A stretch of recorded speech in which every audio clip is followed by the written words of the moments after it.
Hello, everybody. Today is Thursday, December 4th. My name is Miloš Krajčnik, Canuck News.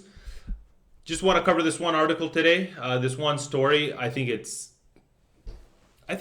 there's something really going on with Canadian healthcare, and I covered a couple of stories earlier, a couple weeks ago, regarding specifically Quebec and their new wages, the way wages are going to be conceptualized in Quebec, and this big exodus of physicians out of Quebec, basically leaving. Some are going to the U.S., some are going to Ontario. This story is a little different, but it still kind of shows how Canada's healthcare system really needs to be tightened up from a different angle, right? And this is the case. It's sexual assault allegations against Dr. Spur review of cross-province licensing system. And I wanted to get into this for obvious reasons. Is I'm all for Canada having a unified system, not having 10 or 13 provincial, independent provincial bodies. I think we should have the provincial bodies, but there should also be a general national registrar of physicians. It just makes sense. You would want to do this, and you would want to be able to streamline doctors, physicians, any medical practitioner easily across the country in case they move, right? So that there's no massive fees for, whatever, switching between boards and all of that. But this really does seem to be a situation in which the political classes push this interprovincial licensing without actually building the appropriate safeguards. So Ottawa in the CMA, so the Chartered Medical Association, and several other provincial governments have been cheerleading, obviously, this pan-Canadian licensure, as if there's just harmless administrative reform. But this is clearly a case where that's not the case, right? You can have bad actors. This is one of them. We'll read it right here, right? The bad actor. It says Canada's first interprovincial physician licensing program is under review by regulators after a doctor who had lost his license in Quebec was able to continue practicing in New Brunswick and Nova Scotia, where he now stands accused of sexually assaulting 6 patients. So he lost his license for sexual assault in Quebec, and then he just kept doing it in Nova Scotia and in New Brunswick. It says the doctor, Sanjeev Sirpal, 39, had his license revoked in Quebec in 2022 for failing to disclose that he had once been dismissed from medical school.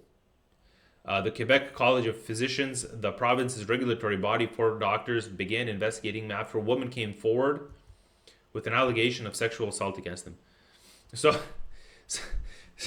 imagine that, guys. So they start looking into him because a woman comes forth. She's like, this guy sexually assaulted me. And they start looking into him and they're like, oh my God, this guy was actually dismissed from med school back in the day. Why did we not look into this? And then he ditches Quebec and he goes to New Brunswick and Nova Scotia and just keeps doing it. He easily just registers. No phone calling. Hey guys in Quebec. What's Sanjeev like? Is he a good guy? Is he gonna fiddle with our patients when we're not looking? None of that. Like, well, come on. He look at this. He now faces charges for sexual assaults that allegedly occurred later at New Brunswick's Sackville Memorial Hospital and Edmond Regional Hospital, Nova Scotia's Cumberland. So this guy is basically just like a walking, like, sexual, like, heathen. He's just going around like, what does that even look like? You know what I mean? How? What is he putting on a cast on someone and he's just like copying a feel? Like, how do you allow this? How do you allow this? And I'm actually surprised that there haven't been actual like serious court cases brought forward. Someone's not actually pressing charges, which is insane to me. It says, what does it say? It says, at the time, Dr. Sirpal began working in the Cumberland Regional Healthcare Center's emergency room in Amherst, Nova Scotia in 2023. He had also been charged criminally with assaulting his former girlfriend and trying to get her to forge a document to obstruct the investigation that led the Quebec College to de-license him.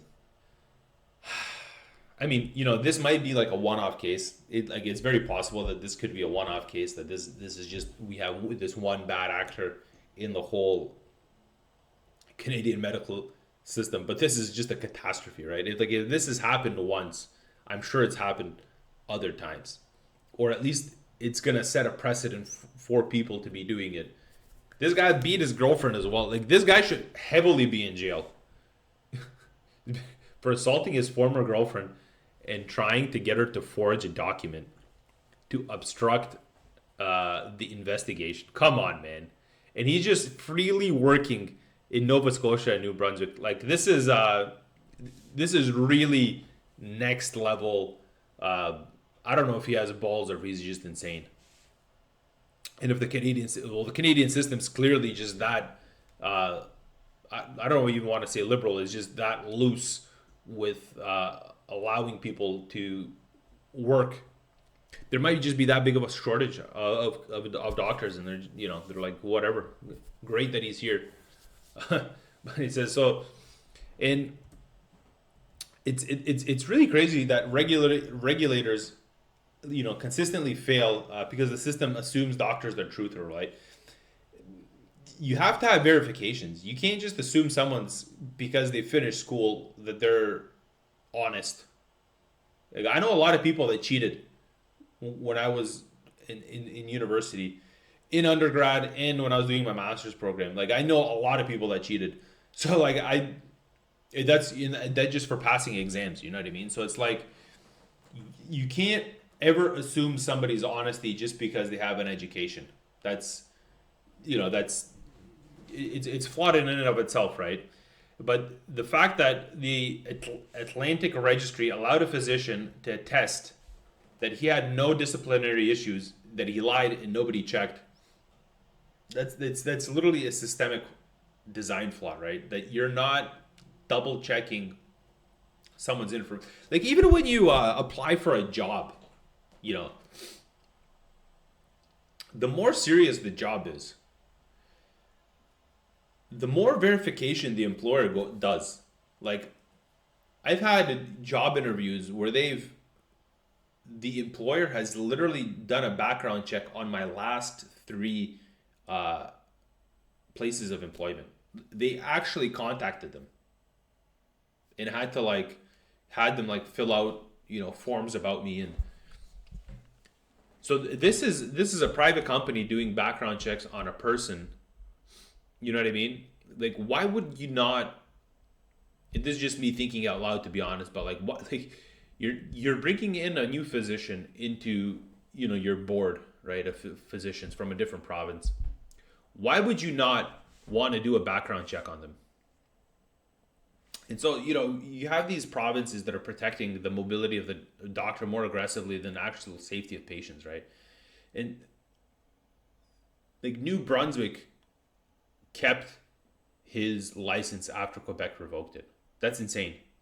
It's a catastrophe. It's literally a catastrophe in regulatory judgment. So the licensing program knows the Atlantic Registry is a Canadian first, a way for physicians in the region to work interprovincially without reapplying and repeating evaluations for licensure. The Canadian Medical Association has been actively advocating for pan-Canadian licensure, holding up the Atlantic Registry as a model to follow. Physicians would be more mobile, alleviating pressure on doctors serving patients in rural communities, the CMA said. So this makes sense for Atlantic Canada because you have a bunch of small provinces that are really close together. So this kind of makes sense for them. I think there should be a pan-Canadian, but you have to be verifying people. Like, come on. Like, how can you not, and honestly, the article gets worse.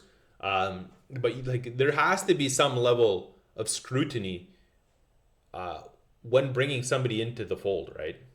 And so it says, to get on the Atlantic Registry, a physician must submit a form through their home regulatory college, attesting to their eligibility for the registry and affirming that they have not been subject to any disciplinary sanction or revocation issues in their medical career. Upon an internal review, $500 payment, the college recommends licensure to the other provinces in the region. So he's basically filling out this form himself, handing it in to the Atlantic Registry. He has to do it in conjunction with his former province, but he's doing it himself. So you have so you're still hoping that this person's going to be truthful when filling out his own documentation. I mean, that's not even a loophole. That's just being careless. That's honest. That's just carelessness.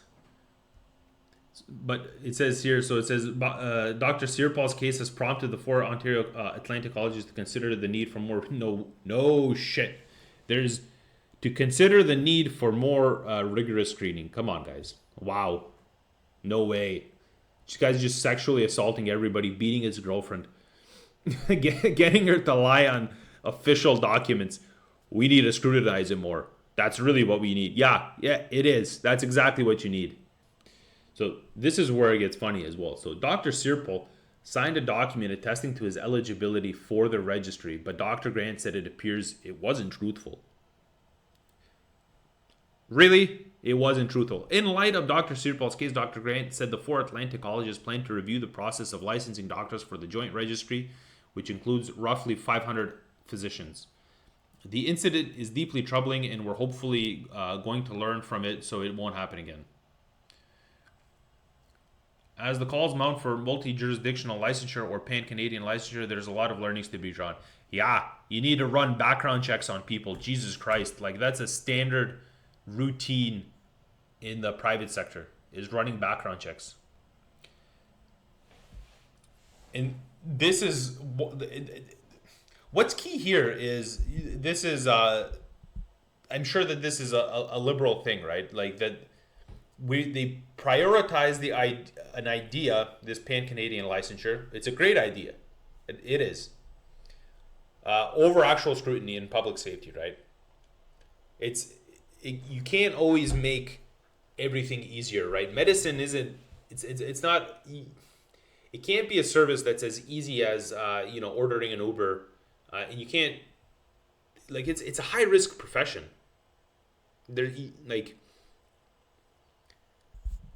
If a doctor messes up, like, the scrutiny on that doctor is massive. Like, they have a lot on the line just from their profession, like them being professionals.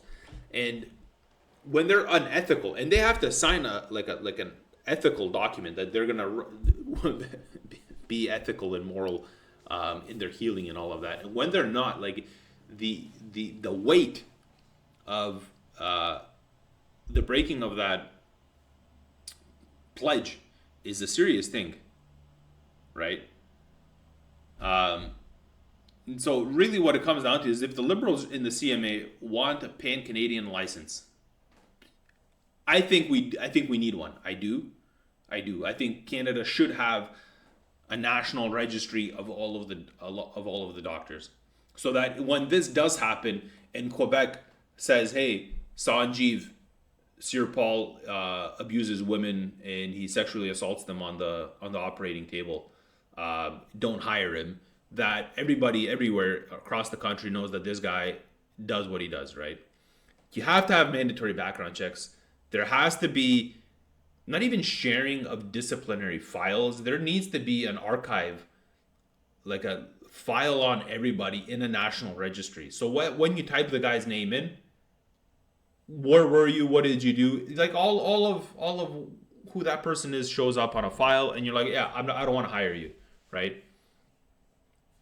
There needs to be automatic suspensions across the nation, not just from one province.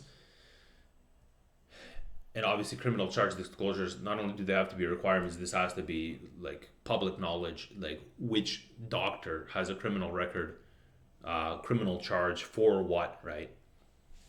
And everything has to be independently verified. Like, we can't be doing this. Like, this is actually insane what these guys have done, and it's just negligence. It really just comes down to negligence. So it goes, the New Brunswick College declined to answer questions about how Dr. Sirpal was able to obtain a license when a disciplinary probe was underway with its Quebec counterpart, or why he was allowed to keep his New New Brunswick, sorry, why he was allowed to keep his New Brunswick license after it was revoked in Quebec. And so they're not going to share the details because he's just going to make them seem worse than they are.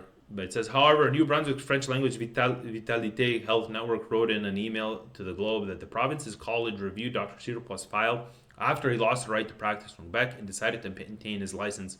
Dr. Potter did not reply to a request for comment on this. I don't know if these guys are just desperate for physicians, right? And they're like, wow, we're so short-staffed. No one wants to be a doctor in the Atlantic provinces that we're just going to take this, sexual abuser and hope that he doesn't do it. Like, I don't know what else to think about this. Because it says, like, even in the next paragraph, the Quebec College declined to say whether it provided a certificate of professional conduct for Dr. Sirpo. The document would have included the court. So it might be negligence from all sides then, if you think about it. Because if everybody's staying quiet, it really comes down to two things here. This is the way I see it. It's either none of the colleges want to badmouth the other one to keep face on a, let's say, on a national level or on a academic level or whatever, or they both fucked up.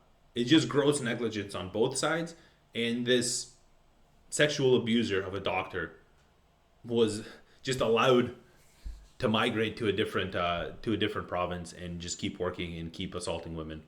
So check this out. It says, after a complaint in March 2025, the New Brunswick College placed restrictions on Dr. Sirpol, including that he needed a chaperone when examining genitals or breasts.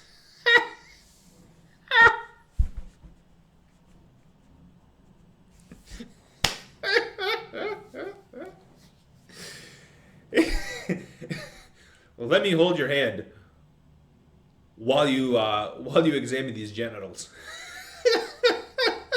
Come on, guys.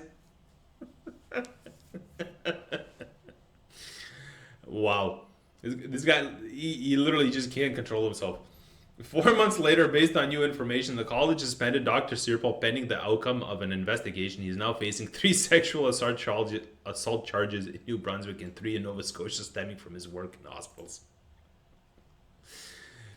The incidents involving 6 alleged victims date from last year to as late as August. In 12 months, this guy can't control himself.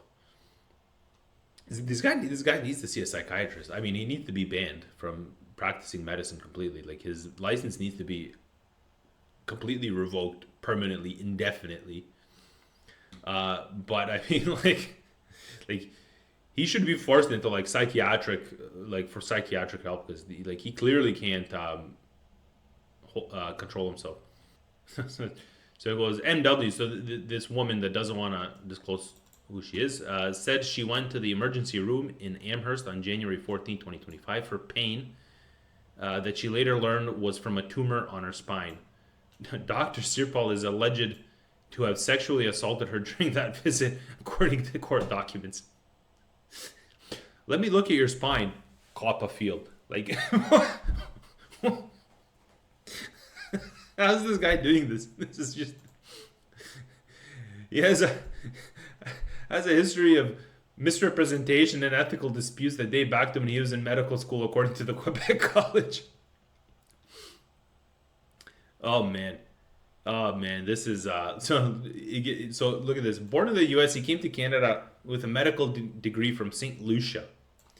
When he applied for a residency in Quebec in 2016, he did not disclose that he had been dismissed from the University of Miami Medical School for unethical conduct, and from Johns Hopkins School of Public Health for failing to disclose his earlier misconduct case. Not only does he systematically lie, he just systematically abuses and sexually harasses women wherever he goes, and he keeps getting accepted in every institution. Jesus Christ, man. The whole system is flawed. I don't want to go into this too much more. But basically, the Canadian healthcare system has a long way to go. We really need to fix this up. I think We need more doctors. Quebec needs more doctors specifically. I talked about that in an episode I think 2 weeks ago.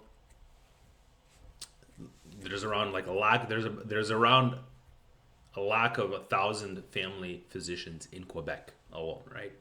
So that's a massive number. So Canada's healthcare system is thoroughly strained. So I kind of understand why the system has actually allowed this person to exist within it, just because they're probably desperate. But serious systematic reform needs to happen at the federal level. A lot less red tape. Doctors need to be paid extremely well. The incentive needs to be there for people to want to study medicine. The barriers to entry, aside from a high meritocracy that needs to exist, should be kind of lowered, because we desperately need doctors. Obviously, if you have the grades, if you went through the whole process on time, you should be accepted. But Canada has a large brain drain case where people finish med school and then they go to the US because the pays are better.